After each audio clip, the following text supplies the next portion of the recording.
The dining room smelled faintly of roasted meat and expensive wine, though neither had come from my modest kitchen.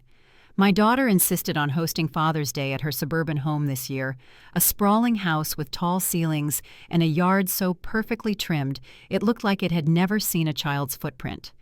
I sat at the far end of the glossy oak table, my calloused hands folded carefully in my lap, aware of every set of eyes watching me.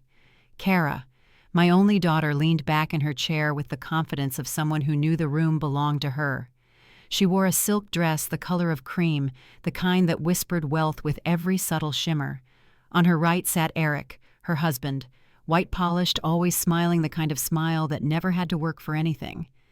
And on Eric's left was his father, a tall man with silver hair and the quiet posture of privilege, sipping wine as though it were water. "Dad," Kara said at last, lifting something small between two manicured fingers. "Here's your gift." She tossed the crumpled paper across the table, and it skidded to a stop near my plate. A $2 lottery ticket. The room broke into a ripple of polite laughter. I smoothed the paper with my fingers, pretending the heat rising in my chest was nothing more than the summer air. Very thoughtful, I managed, forcing a smile. But Kara wasn't finished. "Oh, but wait," she added, her voice sharp with theatrical excitement. "I haven't given Eric's father his gift yet." From beneath the table she pulled a long velvet-lined box. She placed it before the older man, like an offering, her hands trembling with the thrill of spectacle. He opened it, and the golden light from the chandelier caught the embossed lettering, "A luxury cruise through the Mediterranean, first-class cabins, private balcony." A price tag that would have covered my yearly income back when I was still fixing engines and scraping grease from under my nails. Eric's father straightened with pride, holding the tickets as though they were royal decrees. "Now this," he said, his voice full of approval, "is a proper gift." His gaze slid toward me, and I felt the weight of judgment in his pale blue eyes. My daughter laughed lightly. "Some people show love through grand gestures," she said, gesturing at the gleaming tickets. Others, her eyes flicked toward me, toward the scrap of paper in my hands. "Well, they do their best." The table grew uncomfortably quiet. Forks paused. Eyes avoided mine. My sister, sitting 2 seats down, stared at her plate as though the mashed potatoes held the secret to escape. Even my grandson, usually buried in his phone, looked up with a flicker of confusion. I kept my face still, though my heart thundered. In that silence I heard everything unsaid, that my years of overtime shifts, my sweat-soaked shirts, the insults I swallowed from men who couldn't stand working beside a black mechanic. All of it was invisible now. My sacrifices had been reduced to a joke. The lottery ticket in my hand suddenly felt heavy, as if it carried the weight of every humiliation pressed against me over a lifetime. "Sounds wonderful," I murmured, nodding toward the cruise tickets. "Yes," Kara said, her smile bright as a blade. "Eric's father deserves something special. He's always been there for us financially." Her words cut deeper than any knife. Always there. As if the decades I had spent holding her up, paying for her education with my own broken back, had never existed. As if my worth could only be measured in dollars, and even then mine would never add up to theirs. I folded the ticket carefully and slid it into my pocket. The room buzzed again with chatter, but for me the evening was already over. Long before the wine glasses and polished silver of my daughter's dining room, my world had been grease steel and the smell of gasoline. I grew up in a neighborhood where children learned quickly that survival required grit. My hands were rough by the time I turned 16, skin cracked from scrubbing engines in the back of Mr. Lawson's garage. The work wasn't glamorous, but it was honest. Back then, I believed hard work could bridge any gap. My father used to say, "Son, you'll have to be twice as good to get half as much." At the time, I didn't understand how heavy that truth was. Later, I would. When customers came in and glanced past me asking for the real mechanic. When men with pale skin and easy laughter refused to shake my hand after I fixed their cars. When my paycheck was always lighter than theirs, though my hours were longer. But I kept working. Because I had Kara. She was just a girl when her mother died. Small enough to still crawl into my lap, but old enough to know her world had changed forever. I promised her then at that funeral, with the rain soaking through my only suit, that I would give her everything I had left. And I meant it. So I took double shifts. I fixed transmissions until my knuckles bled. I rebuilt engines late into the night while other fathers were tucking their children into bed. I did it so Kara could have the textbooks she needed for school, so she could sit in classrooms where she was the only black girl and still keep her head high. When she got into college, I nearly broke down right there at the mailbox clutching the acceptance letter with hands that smelled of oil. I worked 3 jobs that year, barely sleeping just to keep tuition paid. I told myself it was worth it, every insult I swallowed, every time I was passed over for promotion, every time I was told to wait my turn while younger, less experienced white men were given the jobs I had earned. I kept going because I believed that if Kara walked far enough, she wouldn't have to face the same closed doors I did. But somewhere along the way, she stopped seeing the sacrifices. Or maybe she chose not to. By the time she married Eric, she was no longer the little girl who cried herself to sleep on my shoulder. She was a woman with sharp words and sharper expectations, a woman who saw wealth and whiteness as the only markers of worth. I told myself it was just the way of the world that children grow that they forget. But sitting at that Father's Day table with the lottery ticket in my pocket and my daughter's laughter still ringing in my ears, I realized something bitter she hadn't forgotten. She had learned. She had learned from the world around her, a world that taught her my sacrifice was invisible, that a black man's devotion was nothing compared to a white man's checkbook. And now years of labor and love had been boiled down to a $2 joke. The air in the dining room turned heavy after Kara's performance. Conversations stumbled back into motion, forced laughter, clinking glasses, but the sting of her words lingered like smoke that refused to clear. I sat still, holding my glass of water, watching her lean closer to Eric's father, with a warmth I hadn't felt from her in years. She placed her hand gently on his arm. "Eric's father has always been there for us," she repeated, her voice soft but pointed. "He helped us buy our house, paid for Jake's private school, even covered our country club membership. He's been a real blessing." Her eyes flicked in my direction just long enough to slice me open. The implication was sharp and unmistakable. "You never gave us that kind of life." I wanted to remind her of the years she wore secondhand coats I'd patched up late at night, of the nights she sat at the kitchen table, head bent over homework, while I fixed cars until dawn so she'd have electricity to keep the lights on, of the birthday cakes bought with overtime pay and baked in an oven older than she was. But my words caught in my throat. I knew they wouldn't matter. In this room, none of that counted. Eric's father raised his glass, nodding toward Kara. "She understands what family is about," he said smoothly. His voice carried authority, the kind that comes from always being listened to. "Some men provide, others just get by." The statement landed squarely in front of me. My sister shifted uncomfortably, my nephew kept his head bowed, but no one said a word. Silence is a language too, and theirs spoke volumes. Kara laughed, brushing invisible dust from her silk dress. "Dad, don't take it so seriously," she said, her tone light, almost mocking. "It's just a lottery ticket, a bit of fun. But if you win—" She grinned, leaning back in her chair with the confidence of someone who already knew the ending. "Remember, half is mine." Laughter followed again, but this time it was sharper, colder. Eric chuckled low, his arm wrapped around her shoulders. Even my grandson, young enough to still know innocence, glanced at me with a mixture of confusion and pity. The lottery ticket lay folded in my pocket, a flimsy piece of paper that suddenly carried the weight of a verdict. I felt stripped bare, dismissed not just as a father but as a man. That was the moment I understood the truth that had been whispering at me for years. Kara didn't just see me as poor. She saw me as less worthy, less valuable, less of a father compared to the white man sitting across from me. I stayed quiet, swallowing my pride like I'd swallowed countless insults in garages and break rooms. But inside, something old and tired shifted. A realization as bitter as rust.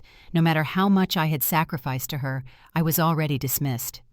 Silence can be louder than words. That evening, it screamed at me from every corner of the dining room.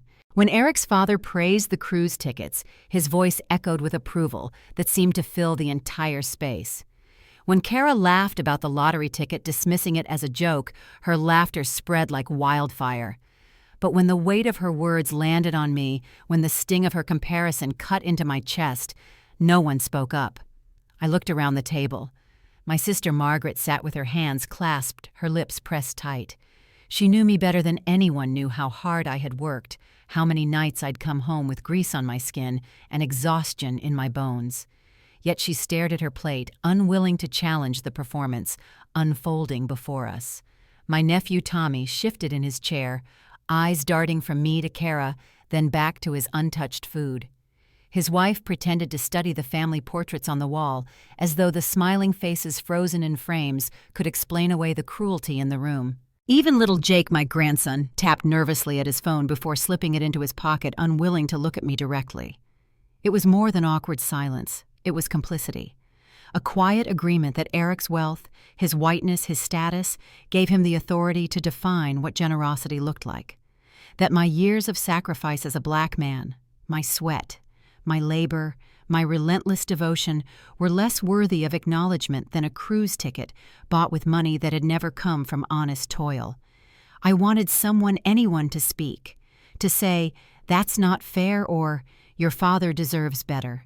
But the only sound was the clinking of cutlery, the forced laughter of people too afraid to break the balance of power at the table. In that moment, I realized how racism doesn't always shout. Sometimes it whispers. Sometimes it hides behind polite smiles and downcast eyes.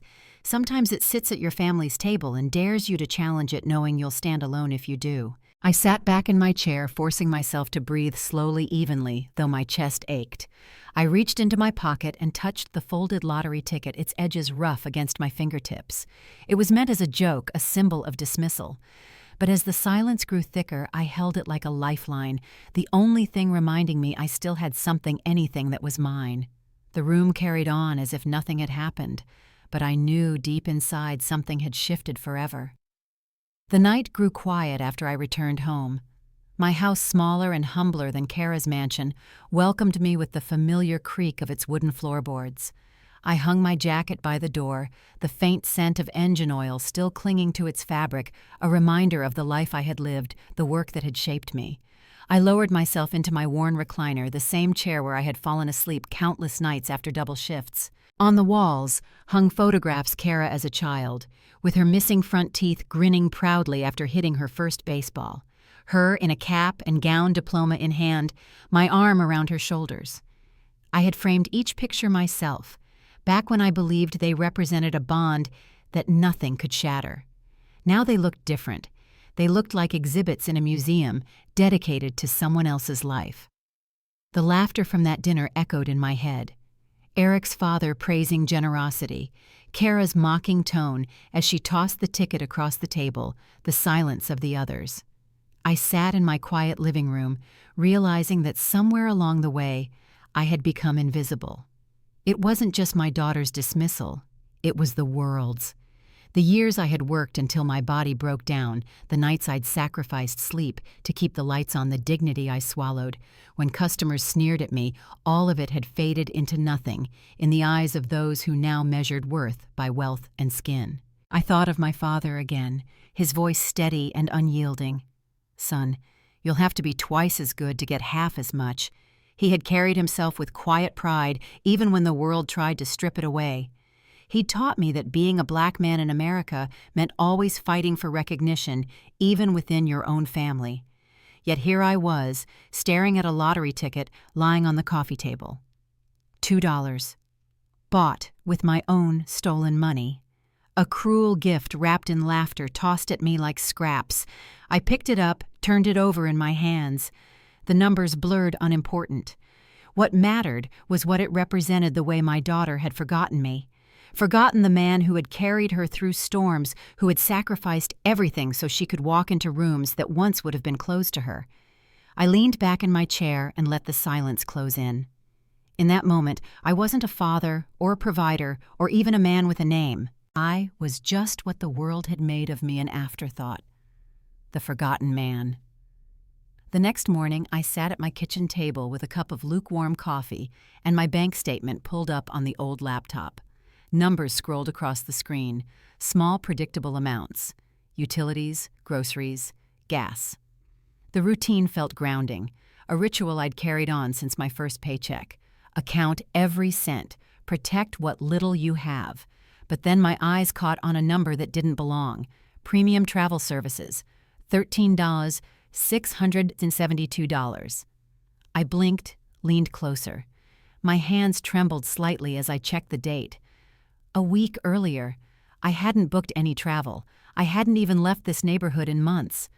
The realization hit me hard. Kara. She still had access to my account. I had set it up years ago after her mother died in case of emergencies.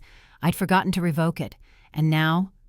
The coffee turned bitter in my mouth as I dialed her number. She answered on the third ring, her voice carrying that practiced airy tone that said she was busy, too busy for me. "Hello, Dad." "Kara," I said slowly, trying to keep my voice steady. "I'm looking at my bank statement. There's a charge for over $13,000. Premium travel services. Do you know anything about that?" Silence stretched for a beat. Then a light laugh, dismissive. "Oh, that. Yes, I used your account. I bought Dad Eric his cruise. He deserves something nice for once." Her words were so casual, as though she were explaining a grocery purchase. My hand gripped the phone tighter. "You took $13,000 from me without asking. I didn't take anything," she snapped. "It's family money. We share." "Family money," I repeated, my throat tight. "That's my pension, Kara. That's the money I worked 40 years for, the money I broke my back to earn." "You wouldn't have spent it anyway," she said coldly. "It was just sitting there. And Eric has always been there for us financially. He deserves recognition. Unlike you." Her words landed like a blow. "Unlike you. The man who had carried her through poverty, who had stood in the rain outside factories begging for extra shifts, who had faced the weight of being a black man in a world eager to strip him of dignity, dismissed in a single sentence." I tried to speak, but my voice cracked. "Kara, that's theft. You stole from me. It's not stealing when it's family." She shot back, her tone colder now, sharper. "Eric shows us what real success looks like. You just did what you were supposed to do." He went above and beyond. The line went dead. I stared at the phone, her voice still ringing in my ears. My own daughter, the little girl I had once carried on my shoulders, had stripped me of my worth with a single truth to her. I was nothing more than an obligation. I sat there in the dim kitchen, my hands shaking, the silence pressing in like a coffin lid. On the table, the lottery ticket lay folded, the paper thin and fragile. Even that cruel joke, I realized, had been bought with my own stolen money. I couldn't let it rest. The next day I called her again, hoping, praying that maybe the sharpness in her voice had only been heat of the moment. Maybe after a night's sleep she would understand what she'd done. She answered quickly this time, her tone already impatient. "Dad, I told you it's not a big deal." "Not a big deal," I repeated, my voice low. "Kara, you drained my account for a gift that wasn't yours to give. You humiliated me at my own table. And now you say Eric deserves it more than me." Her sigh came through the line, long and dismissive. "Dad, you always make things bigger than they are. Look, you did what fathers are supposed to do. You raised me, you paid for my schooling, you kept food on the table. That's what any father should do. You want a medal for that?" Her words sliced deeper than anything she had ever said before. I stood frozen in my kitchen, the phone pressed against my ear, my chest tightening. "You think that's all I am?" I whispered. "What else would you be?" she shot back. "Eric gave us more than you ever could. He helped us buy the house we live in. He pays for Jake's private school. He gives us the kind of life you never could provide. That's why he deserves respect. That's why he deserves something special." Her voice grew colder with each word, her tone heavy with contempt. "You're just bitter. Always talking about how hard you worked, like that means anything. You never gave us luxury, never gave us status. Eric did. He's shown us what real success looks like." I gripped the phone until my knuckles ached. I wanted to remind her of the nights I'd come home with blisters on my hands, of the insults I endured fixing cars for men who looked through me as though I didn't exist, of the way I swallowed pride every day so she could have a chance at a better life. But I didn't, because her words had already told me everything I needed to know. To her, my sacrifices were nothing more than the baseline. Expected, disposable. To her, Eric's money was worth more than my lifetime of love. "You did what fathers are supposed to do," she repeated, her tone final. And then the line went dead. I lowered the phone slowly, my hand trembling. My chest felt hollow as though something had been scooped out of me and replaced with ice. Those cruel words, dismissive, cold, and absolute, echoed in my head until the silence of the house felt unbearable. I sat at the edge of my bed that night, staring at the framed photographs of a little girl who once clung to my hand, who once whispered that I was her hero. That girl was gone. In her place stood a woman who measured worth in bank accounts and skin color, and I realized with a pain sharper than any I'd ever known that I was no longer her father. Not in the way that mattered. That night, sleep would not come. I walked from room to room, the silence of the house pressing against me like a weight. Every corner held memories, Kara's laughter echoing from the hallway when she was a child, the soft creak of her bedroom door when she used to tiptoe in after nightmares. But those memories felt poisoned now, twisted by the cruel words she had spoken. On the kitchen counter, the lottery ticket still sat where I had left it. $2. A gift meant as a joke, a symbol of how little she thought I deserved. I picked it up and stared at the numbers. They meant nothing to me, just digits on a scrap of paper, but the ticket itself was heavier than it should have been, carrying the weight of humiliation. I thought about the way she had tossed it across the table, laughter spilling from her lips as if my worth could be measured in pocket change. I thought about Eric's smug smile, about her praise for his father, about the silence of everyone else in that room. The anger rose hot in my chest. My hands clenched, and before I could stop myself, I crumpled the ticket into a tight ball. I stood over the trash can, staring at it for a long moment. That little piece of paper represented everything I had become in her eyes, small, disposable, irrelevant. With a hard thrust, I tossed it in. The sound it made as it landed among coffee grounds and scraps of food was louder than it should have been. Final. I closed the lid and stood in the darkened kitchen, my breath ragged. For a long time, I stayed there staring at the silent trash can, as if it held more than garbage. As if it held the last fragments of the man I once was, the father who believed his daughter would always see him as enough. But she didn't. That ticket, that cruel gift, was never about chance or luck. It was about dismissal. And now it lay buried in the trash, just like me. I turned off the kitchen light and walked back to my room, the shadows closing in behind me. The night was heavy, but one thought pressed heavier still. Perhaps this was who I had always been to her. A man she could throw away. The morning air was crisp when I stepped outside, jacket pulled tight against my shoulders. I needed to breathe, needed to escape the suffocating silence of my house. My feet carried me down the familiar streets of our neighborhood, past the lawns I had mowed in summers, long gone, past the corner store where I once bought Cara candy, with quarters scraped together from my pocket. The world looked the same, but it felt different. Mrs. Patterson was in her garden, her bent hands careful as she tied up tomato vines.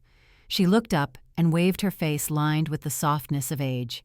"Beautiful morning, Stephen," she called. "Yes," I replied, forcing a smile. But the word felt hollow on my tongue. Further down the street, I saw Tom Henderson tossing a baseball to his grandson in the front yard. The boy's laughter rang out bright and pure. For a moment, I remembered teaching Cara to throw a ball in this very neighborhood, her small hands gripping the leather, her face lit with joy when she finally got it right. That memory used to warm me. Now it only burned. Everywhere I looked, life went on. Neighbors calling greetings across fences, children riding bicycles, lawn mowers buzzing in the distance. Yet behind the smiles and nods, I felt something else, watchful eyes, whispers, the kind that had followed me my whole life. I had seen those looks before in stores where clerks shadowed me down aisles and offices, where promotions always slipped just out of reach in classrooms where teachers doubted Cara's potential until my endless overtime hours forced her into opportunities they never thought she deserved. Those eyes always asked the same question. "Do you belong here?" Now I saw them again. My own neighbor's people I had lived beside for decades glanced too long, then looked away. Some nodded politely, but quickly turned back to their yards. Others didn't meet my gaze at all. They didn't need to say it out loud. Their silence spoke just as loudly as the one at Cara's dining table. To them I was still less successful, less valuable, less visible. I walked on the pavement, stretching ahead like an endless reminder. The lottery ticket might have been in the trash, forgotten and worthless, but so was I, at least in the eyes of those who had decided long ago where men like me fit. As I turned the corner, a text buzzed in my pocket. Kara's name flashed across the screen. I hesitated, my heart heavy before reading it. "Dad, I talked to Eric about the money situation. He thinks you're overreacting. It's not like you needed it for anything important. We'll pay you back when we can, maybe for Christmas." I stopped walking, the words cutting deeper than any knife. When we can. As if $13,000 were pocket change, as if my life's security was negotiable, as if my worth could be postponed. The phone trembled in my hand, and I realized the truth to her, and to many others I was invisible. The forgotten man wasn't just inside my home.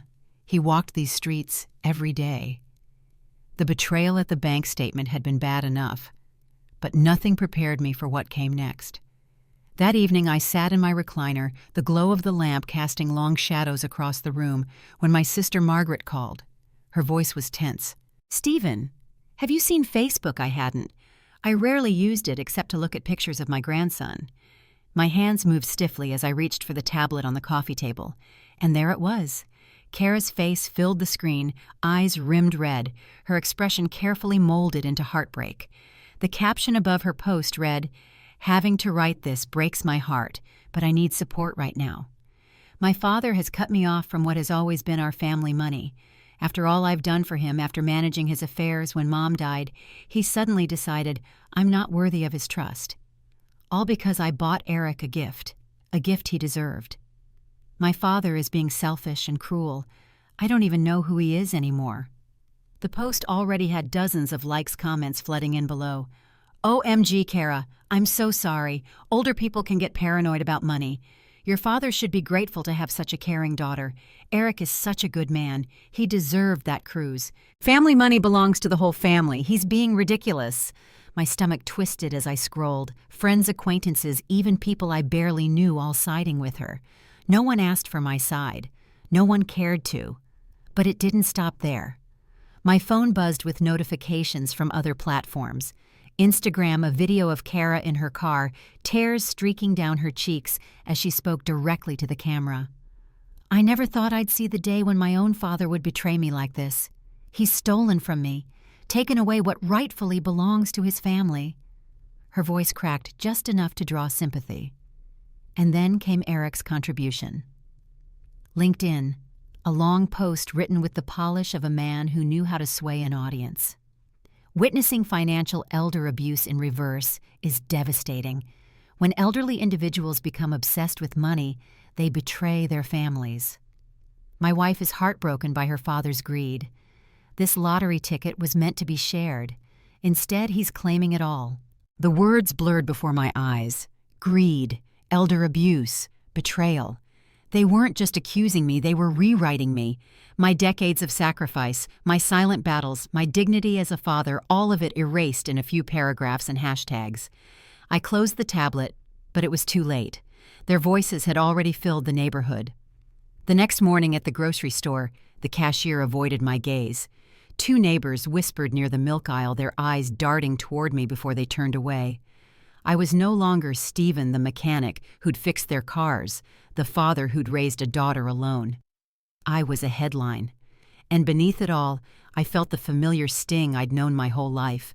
It wasn't just about money. It never was. It was about perception, about who gets believed and who gets dismissed, about how easily a black man's story can be twisted into villainy when told through someone else's lips. In the eyes of the community, I wasn't the father who sacrificed. I was the greedy man who stole. And once again, I stood alone. 3 nights passed before I dared to turn on the television again. I had grown tired of the noise, talk shows, news segments, neighbors whispering outside my window. All of them carried the same poisoned version of my life, as if my daughter's lies were gospel. But that evening, flipping absently through channels, I landed on the state lottery broadcast. The announcer's voice was chipper, almost mocking in its cheer. Good evening, Ohio. Tonight's Powerball jackpot is $120 million. The winning numbers are... I almost changed the channel. But then the numbers began to roll. 7, 14, 23, 35, 42. And the Powerball. 18. My breath caught. My hand froze on the remote. Those numbers, I had seen them before.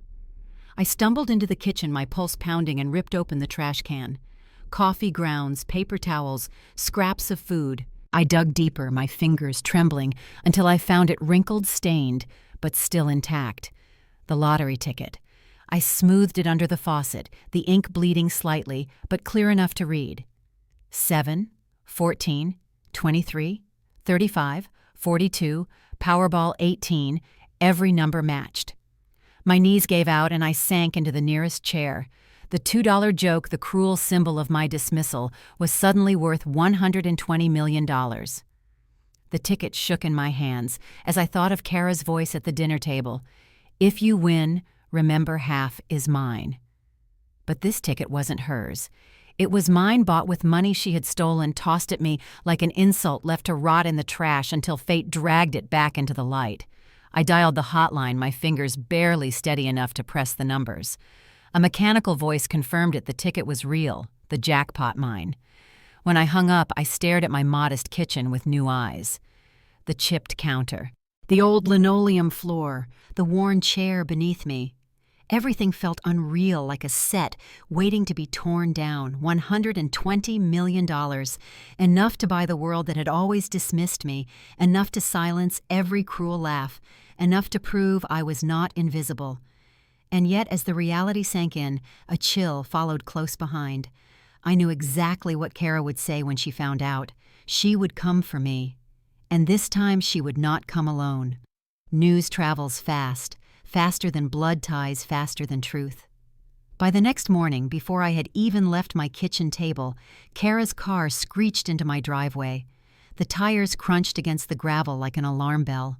Moments later, she burst through my front door without knocking, her face, flushed eyes burning with a mix of desperation and triumph. "Dad, I heard about the lottery," she said breathlessly. "Someone at Eric's office knows someone at the commission. Your name was on the list." I sat very still, the winning ticket sealed inside a plastic sleeve on the table beside me. The official forms from the lottery office spread like evidence between us. "Hello, Kara," I said evenly. "Don't hello me." She leaned forward, her hands planted on the table. "Do you realize what this means? We're millionaires.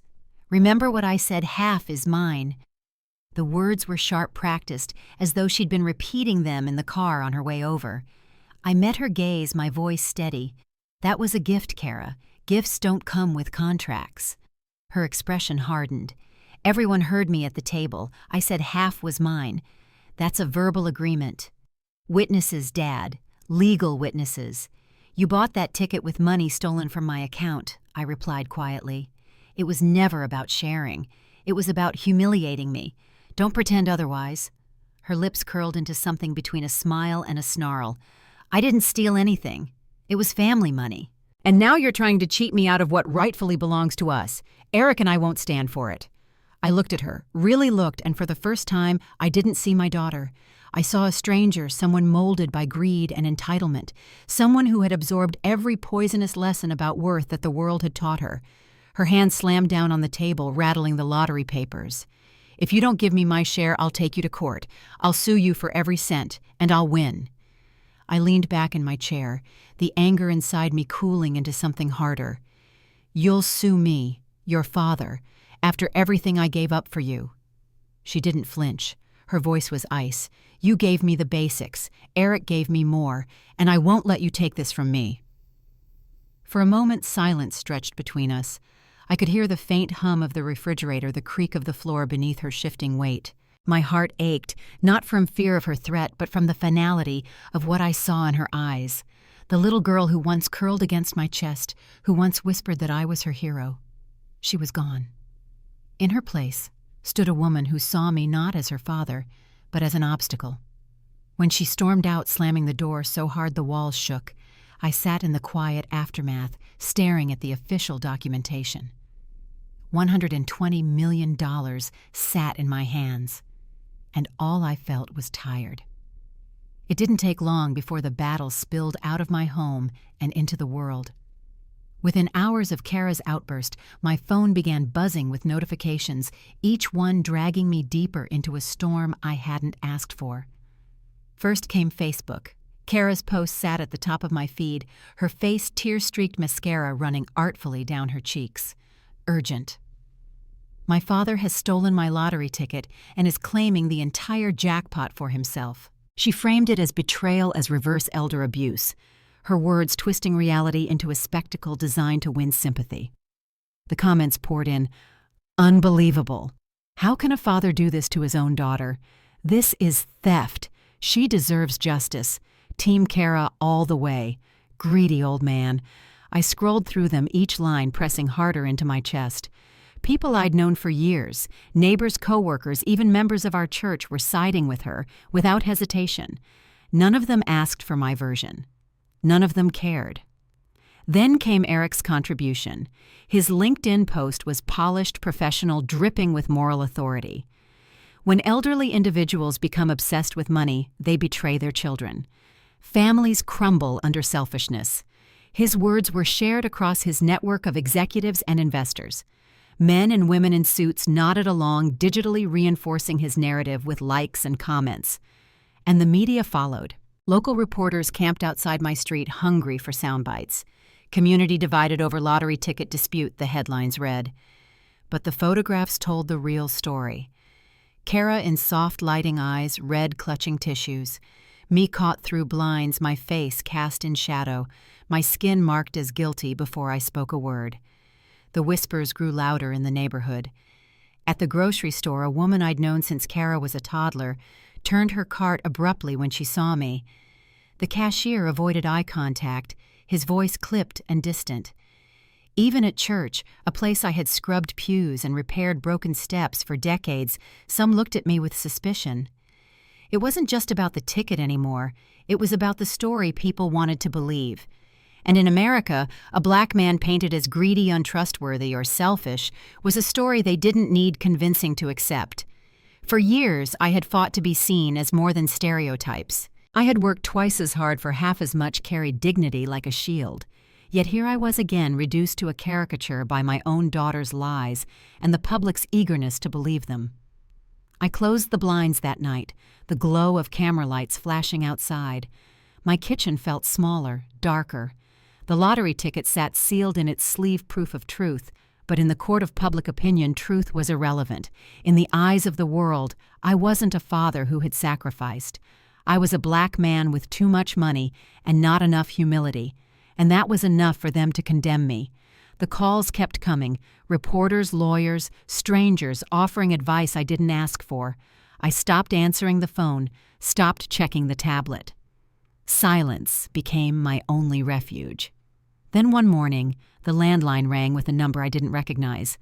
I nearly let it go to voicemail, but something, maybe curiosity, maybe exhaustion, made me pick it up. "Mr. Woods," a deep, measured voice said. "This is William Johnson, Eric's father. We need to talk." My grip tightened on the receiver. Of all people, Eric's father was the last I expected to hear from. "What is there to talk about?" I asked, my voice cautious. "The lottery ticket," he replied simply, "and what I witnessed on Father's Day." My heart skipped.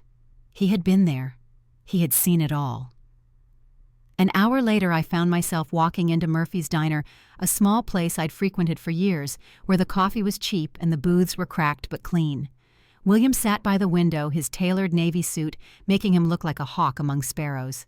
He rose when I approached, extending a firm hand. "Mr. Woods," he said with a nod. "Thank you for coming." I slid into the booth, suspicion etched into my face. "Why are you here, Mr. Johnson?" "Your son and my daughter are tearing me apart with lies. Why would you take my call?" He didn't waste time, because I saw everything. Kara tossed that ticket across the table like a scrap, calling it your Father's Day gift. There was no agreement, no deal, just a gift. I stared at him, unsure whether to believe him. His eyes, though steel gray and unwavering, held no hint of deceit. Then why are they spreading lies? I asked, my voice barely above a whisper. "Because greed makes cowards of us all," he said bitterly. "Eric has disappointed me more than I can put into words. And Kara? Well, I'll let you make your judgments. But I will not stand by and watch them destroy your reputation with lies. My name carries weight in this city, Mr. Woods, and I intend to use it." He pulled out his phone, scrolled through a drafted statement, and turned the screen toward me. His words were clear, precise, and damning. As a witness to the Father's Day gathering at Stephen Woods's home, I can confirm that the lottery ticket was presented to him as a gift. There was no agreement, verbal or otherwise, to share the winnings. Any claims to the contrary are false. Mr. Woods is the rightful owner of the ticket and its prize. I read the words twice, then looked up. "You're willing to post this, to go against your own son?" William's mouth tightened. Eric has forgotten the lessons I raised him with. Integrity, honor. He may be my blood, but he will not drag my name through the mud with his lies. If exposing the truth embarrasses him, so be it. And with a single tap of his finger, the statement went live. Within minutes, my phone buzzed with notifications. Comments flowed in voices from the business community, acknowledging William's reputation. Some even began to question Kara's story. For the first time in weeks, the tide seemed to shift. I sat back in the booth, my hands trembling around the coffee cup Dolores had set down. For the first time in months, I felt something I thought I'd lost completely: hope. William's voice broke the quiet. "The truth has a way of surfacing, Mr. Woods. Sometimes it just needs the right person to speak it." As we shook hands outside the diner, the morning sun felt warmer than it had in a long time. And for the first time since Kara tossed that ticket across the table, I didn't feel entirely alone. The weeks that followed felt like a storm slowly breaking apart. The media circus didn't vanish overnight, but William's public statement had planted doubt in the minds of those who had so quickly condemned me. Reporters grew quieter, neighbors softened their stares, and though Kara continued to shout into her echo chambers online, her words carried less weight now. And then the Lottery Commission called. Verification complete. The money was mine. I sat in the office that day holding the oversized check with cameras flashing around me and realized something surprising. I didn't feel victorious. I didn't feel powerful. I just felt free. Free from the weight of proving myself to people who never wanted to see me. Free from carrying a daughter who had long since chosen another path. Free from the silence that had followed me all my life, the silence that said I was less. When reporters asked about my plans, I didn't speak about cars or cruises. I spoke about the children I had seen in my community, bright-eyed and ambitious, held back not by lack of talent, but by lack of opportunity. I spoke about scholarships, mentorship-building doors where walls had stood for generations. A month later, the paperwork was signed. The foundation bore my name, the Woods Scholarship Fund for Black Youth. Its mission was simple: give them the chances I had to fight for so they would never again be dismissed as invisible. I bought a small auto shop too, a place where I could still work with my hands. The smell of oil and steel grounded me, reminded me of who I had always been. The lottery ticket hung framed on the office wall, not as a trophy of wealth, but as a reminder of survival. Sometimes late at night, I thought of Kara. I thought of the little girl who once believed I could fix anything, even broken dreams. And I thought of the woman she had become, choosing status over blood, forgetting the man who had carried her on his shoulders. The ache never disappeared, but it no longer defined me. I had spent too many years being forgotten, dismissed, unseen. Now, with each scholarship granted, each young life lifted, I carved out a different legacy. One that said, we matter, our labor matters, our dreams matter. Money hadn't changed me, it had revealed me. And as I locked up the shop one evening, the sunset painting the sky in gold, I understood something with absolute clarity. The lottery had given me wealth, but it was dignity and the power to pass that dignity forward that had finally made me rich.